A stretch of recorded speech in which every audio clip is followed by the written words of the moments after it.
शायद इत्तेफाक था, लेकिन सबने कहा चमत्कार है। मेरी दादी ने तो तय कर लिया कि साक्षात परमेश्वर चिड़िया के रूप में मुझे जिंदगी देने आए हैं। मुझे आज भी याद है, जब मैं बच्चा था, एक चिड़िया हर रोज खिड़की से मेरे कमरे में घुस आती और उड़ने लगती। सुबह की पहली किरणें जागे तुम्हारी आंखों में, शाम को दिन सो जाए सिमट कर शाखों में। आसमां के कैनवस पर जैसे काता चित्र खोई, उड़ना मुझे भी सिखला दो और ना ही मेरा मित्र कोई। नन्ही सी जान की तुम्हारी गूंजे सदा। तभी मैंने फैसला कर लिया कि मेरी जिंदगी सिर्फ पक्षियों के लिए है। इसीलिए ऑर्निथोलॉजी पढ़ी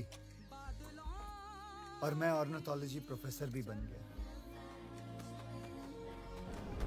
पोन उलगालीरो भुवन मुल्दालीरो नन्नया पुली नंगाल, ये तमिल भाषा का एक बहुत ही पुराना गीत है। अर्थात, ओ पंछी तू सारे जगत पे छाया है, यहां से लेकर स्वर्ग तक धरती और आकाश तुझसे भरे हुए हैं। दुनिया के सारे पक्षियों का वजन मनुष्य के वजन से 100 गुना ज्यादा होता है। आदमी जितना खाते हैं उससे 1000 गुना ज्यादा खाते हैं पक्षी। अगर वो कीड़े नहीं खाएंगे तो यहां एक पत्ता तक नहीं बचेगा। लोगों को खाना नहीं मिलेगा, क्योंकि कीड़ों का आंकड़ा पक्षियों से 100 गुना ज्यादा होता है। अगर मनुष्य को जिंदा रहना है तो पक्षियों का जिंदा रहना बहुत जरूरी है। सर, हर साल वेदांत अंकल को आने वाले पक्षियों की गिनती कम हो रही है, ऐसा क्यों सर? पहले हर सुबह चिड़ियों की चहकने की आवाज से जगा करते थे, अब तो शहर से चिड़ियों का नामो निशान ही मिट गया है सर।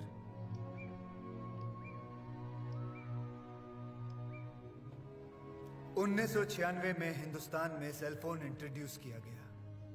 उसके बाद से ही पक्षियों की गिनती कम होती चली गई, खास करके चिड़िया की। इसका नाम है आर्टिक टर्न। यह 50 ग्राम का एक छोटा सा पक्षी है। हर साल 12,000 किलोमीटर दूर अपने वेड़ंतांगल तक आता है और फिर लौट के चला जाता है। इसके पास मैप या रडार नहीं है। उसके दिमाग में आकाश से दिशा किरणों को पढ़ने की शक्ति है। उससे वो दिशा को पहचान पाता है। ये इस पक्षी की खासियत है। अब हमने सेलफोन टावर से निकलती हुई किरणों को आसमां में भर दिया है। इसे पक्षियों के दिमाग के अंदर की रेखा ग्रहण शक्ति आहिस्ते आहिस्ते खत्म होती जा रही है। वो राह भूल कर खो जाते हैं और उनका विनाश होते जा रहा है। इस रेडिएशन की वजह से पक्षी के अंडे बगैर मांस के कमजोर और नरम हो जाते हैं। पक्षी अंडे सेकने के लिए जैसे ही बैठते हैं तो वो टूट जाते हैं। सच तो यह है कि मानव की भी यही समस्या है। हम के शिकार बनते हैं, कम होती है, बढ़ता है, और इससे ज्यादा डिप्रेशन, स्किज़ोफ्रेनिया, अल्जाइमर, जिससे मानसिक कठिनाइयां बढ़ जाती हैं। सारे सिम्टम्स अब नजर आने लग गए हैं। मिस्टर पक्षीराजन, तो बताइए सॉल्यूशन क्या है? सेलफोन्स किसके लिए इस्तेमाल करते हैं? ज्यादातर फिजूल बातों के लिए। उसे कंट्रोल करेंगे। इतने सेलफोन्स क्यों? इतने टावर्स किस लिए? उसे कम करेंगे। सेलफोन कौन किस चीज के लिए कितना इस्तेमाल कर सकता है, इसके लिए एक कानून होना चाहिए। पागल हो गया है लगता है। आज के हाई फ्रीक्वेंसी सेलफोन टेक्नोलॉजी के बदले दूसरी टेक्नोलॉजी का पता लगाएंगे। हेलो? तब तक इस देश के 90% सेलफोन टावर्स को हम बंद रखेंगे। Hello? Good idea. Sir, please excuse me. Sir, since morning I was called, sir, please.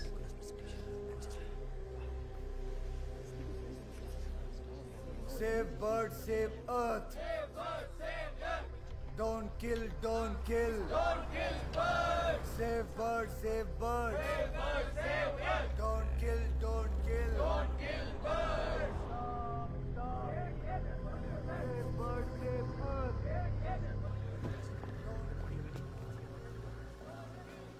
लोगों को और कोई काम नहीं है? सूरज उगते ही कुत्ते, बिल्ली, कौवे, चिड़ियों की वकालत करने के लिए मोर्चा खड़ा कर देते हैं। उनको भगाते क्यों नहीं? मैंने बोला जाने को सर, बोले आपसे मिले बिना नहीं जाएंगे।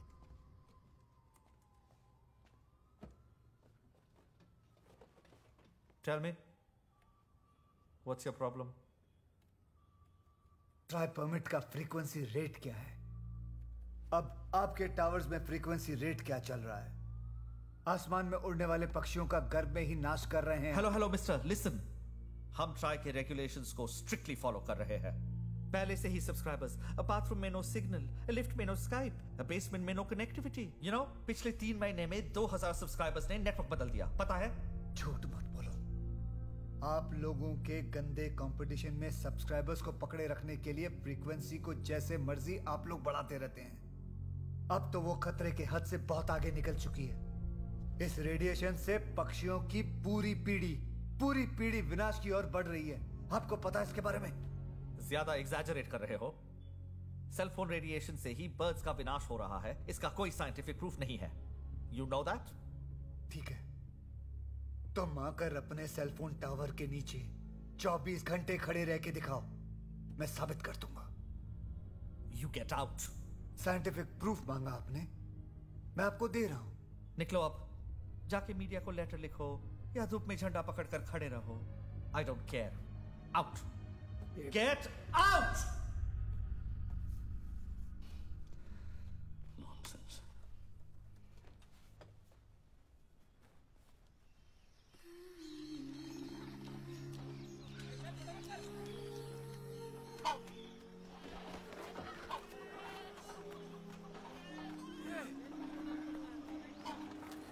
रुको, क्या कर रहे हो? बंद करो। यहाँ आसपास लोगों के घर हैं, पंछी भी आते हैं। बंद करो ये सब कुछ। ओ बुड्ढे, यहाँ एटॉमिक सेंटर तो नहीं बना रहे हैं, सिर्फ सेलफोन टावर तो लगा रहे हैं। अब तुम्हें भी अच्छी तरह सिग्नल मिलेगा। चल उठ यहाँ से। ये क्या हुआ?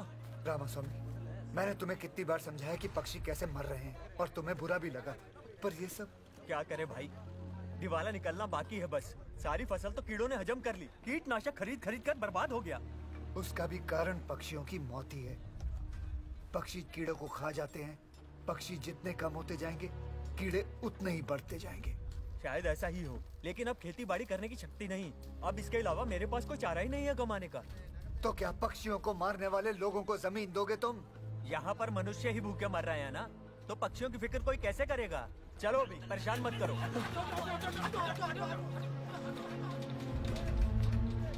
Ladies and gentlemen, stop using cell phones.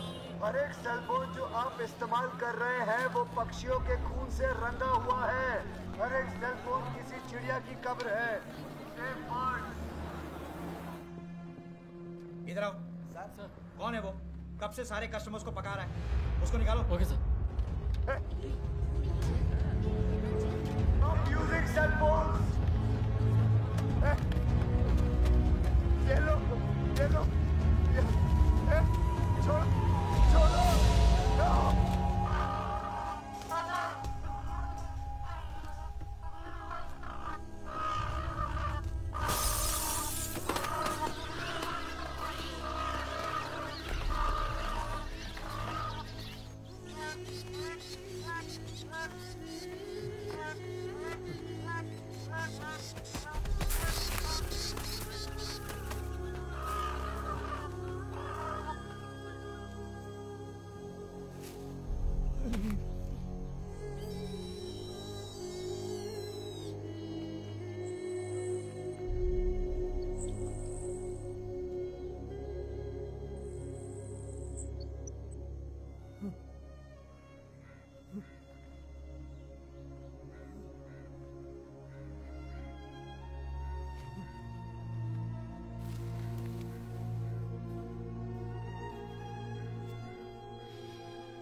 Sir, her level में मैंने इतने सारे पिटीशन किए हैं, लेकिन किसी ने कोई एक्शन नहीं लिया। ओह, इसीलिए तो चिड़िया आजकल दिखाई नहीं देती।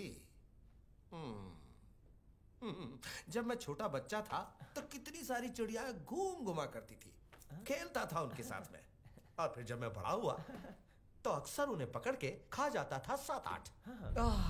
मोस्ट टेस्टी थिंग, मॉनसून में चाय और फ्राई पंछी। और वो जो चिड़िया की दवाई बनाते हैं, ही मैन मैटर।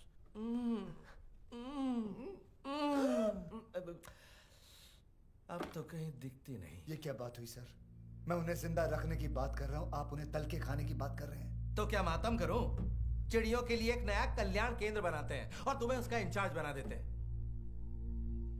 पहले आप जरूरत से ज्यादा फ्रीक्वेंसी इस्तेमाल करने वाले सब नेटवर्क पर एक्शन लीजिए। उन सब का लाइसेंस कैंसिल कीजिए।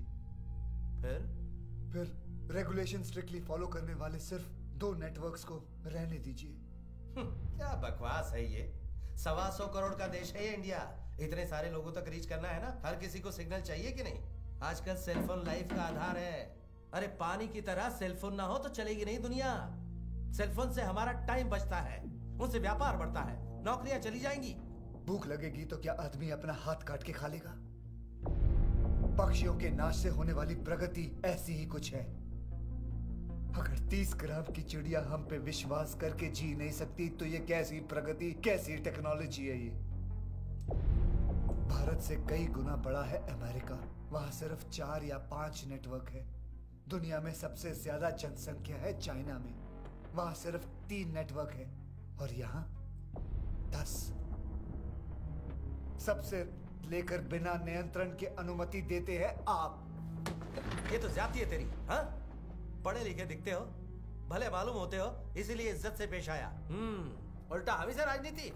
तो सुनो, असली राजनीति सब कुछ कानून के दायरे में हो रहा है। जो भी अंतरराष्ट्रीय रूल्स हैं उनको फॉलो करके ही हम यहाँ सेलफोन सर्विस दे रहे हैं। जाना है तो जाओ, कोर्ट पे जाके केस करो। चलो यहाँ से। सर आप गुस्सा क्यों हो रहे हैं? मेरी बात तो सुनिए सर। और कितना सुनाओगे? गो कोर्ट यू गो। जाके अपनी राम कथा जज को सुनाओ सालों तक। जाओ। पीएम बोलते जनता को समय देना चाहिए। नतीजा आधे तो क्रैक लोग आ जाते हैं। कौन माथा फोड़े इनसे?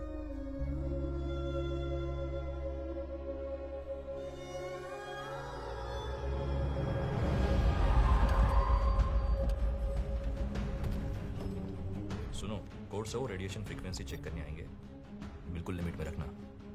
टेस्ट से साफ जाहिर है कि सारे प्रोवाइडर्स के मीटर्स लीगल रेंज के अंदर हैं। साथ ही ये भी साबित नहीं हुआ कि पक्षियों को या उनके सर्वाइवल पर कोई बुरा असर पड़ता है या नुकसान होता है। इसलिए पक्षी राजन के PIL को अदालत बेबुनियाद मानती है।